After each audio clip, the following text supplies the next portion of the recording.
Hi and welcome to the Resources Roadhouse. I'm Wally Graham and today I'm joined by Ian Warland, who's Managing Director of Cooper Metals. Now, Ian, Cooper Metals are very busy on the drill bit at the moment. You're out drilling at your Mount Isa East copper gold project. Can you tell us where that project is exactly and what the drilling program entails?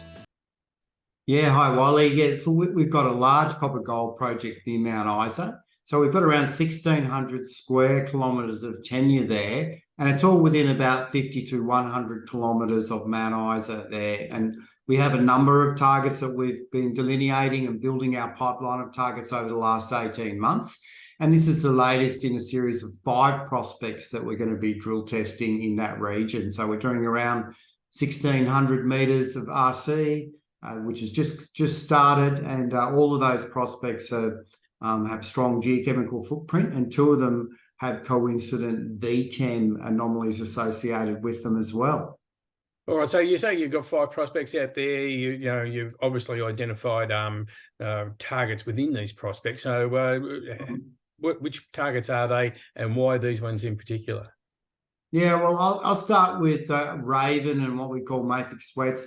They are originally VTEM anomalies, so airborne EM anomalies that we flew a survey in 2022, and then we did some ground truthing, and we found at Raven, for instance, that there was a mineralisation at surface coincident with that VTEM anomaly. So when you're going out and ground truthing these VTEM anomalies, that's exactly what you want to find. You don't want to find graphite, you don't want to find black shales, you want to find mineralisation, and that's what we found at Raven. So since that initial discovery of a mineralised outcrop, we've gone and done some soil geochemistry, some more rock chipping, and delineated that prospect a bit more. And similarly at mafic sweats, same sort of thing. We went to check out a VTEM anomaly. We've actually found some old workings that we didn't know about, and we've done some geochemical sampling and mapping in that area as well, and delineated some drill targets out of those 2. So they're really exciting prospects for us to be testing.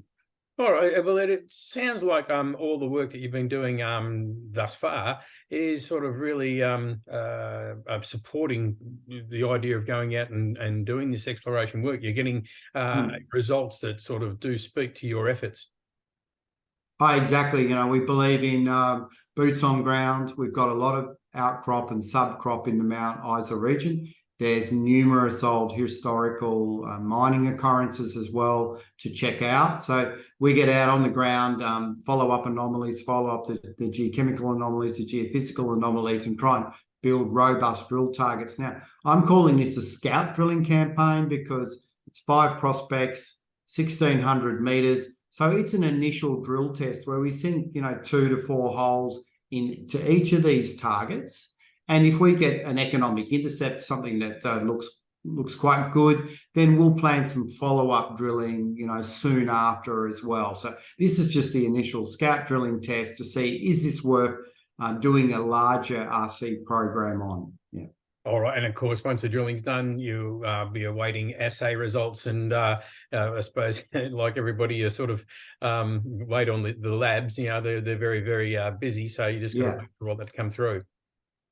Yeah, that's right. The laboratories are taking about 4 weeks at the moment. We normally put the samples on rush if we can. We're lucky that we've got a laboratory at Mount Isa, so everything's within 50 kilometres away, so we can get them into the laboratory very quickly. We do have a handheld XRF on the rig just to help us do our selective sampling as well. I don't normally report XRF results, especially in these new prospect areas, because we need the confidence back from the assays, because also you can't get gold, of course, from the XRF. So it's important to wait for those assays, but they should take 3 to 4 weeks to come in after we finish the drill campaign. All right. And you have some other drilling underway? We don't have any other drilling at the moment, but we are planning some more drilling later in this year on some VTEM anomalies in the northern part of our project area, and the approvals are working their way through the system for that. But recently we did announce the acquisition of 2 tenements in closer to Cloncurry, so near the Eloise deposit, copper gold deposit. We've picked one application there, and we're also just in the process of purchasing one. That area is a little bit different, because the rocks are undercover. So it's a lot more geophysically driven. But we think it's a really exciting area because there's more sort of iron sulfide copper gold deposits that really respond well to electromagnetic surveys. So the idea is there, well, once we get those tenements, once we've finished the acquisition of those, we'll do some ground EM, and if we get some good anomalies, we'll be drilling there as soon as possible as well. So there's a lot going on at the moment. All right, is that what's called the King Solomon? Actually, good that you'd mentioned King Solomon. It's an area there where we've just done some diamond drilling. So we just did some diamond drilling there in August, and we are awaiting assays, back from the laboratory for that diamond drilling. So we did 4 holes there. We know we've hit some mineralization. We released some visuals to the market not long ago. We've also done some downhole EM on those 4 holes, and the geophysicist is working through that data as we speak. And we should get the assays back within the next couple of weeks. What we're trying to do there is understand the geology better and what this mineralization is doing. We think there's plunging shoots, but before we start putting deeper holes down to follow up the mineralization, we'll get the assays back, the downhole EM, to help us, improve the targeting for the next round of diamond or RC. All right. Well, it sounds like you have been busy. You are busy, and you're going to keep those labs busy too. So everybody's busy. So we're waiting on a lot of results to come through. Is there much more else that we can cover with Cooper Metals? I mean, you're busy enough. Is there more?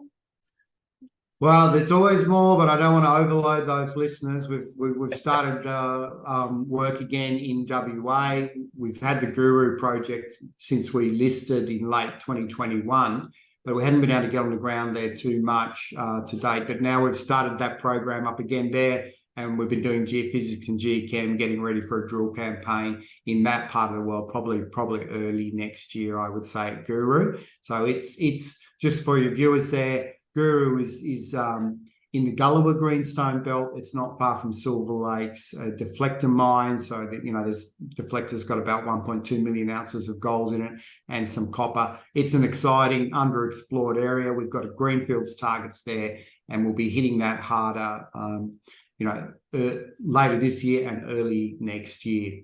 But Mount Isa, his copper gold project, is still our flagship project, and we don't want to take the focus off that, but it's always good to have extra strings in your bow, you might say. No worries. Oh, well, strings in the bow make for nice symphonies. All right. Thanks very much. Look, I won't keep you any longer. Thanks for making time to talk to us here at the Roadhouse. And as I say to everybody, keep us up to speed on what's going on so that we can keep our readers and viewers up to date as well. Thanks, Wally. Always a pleasure.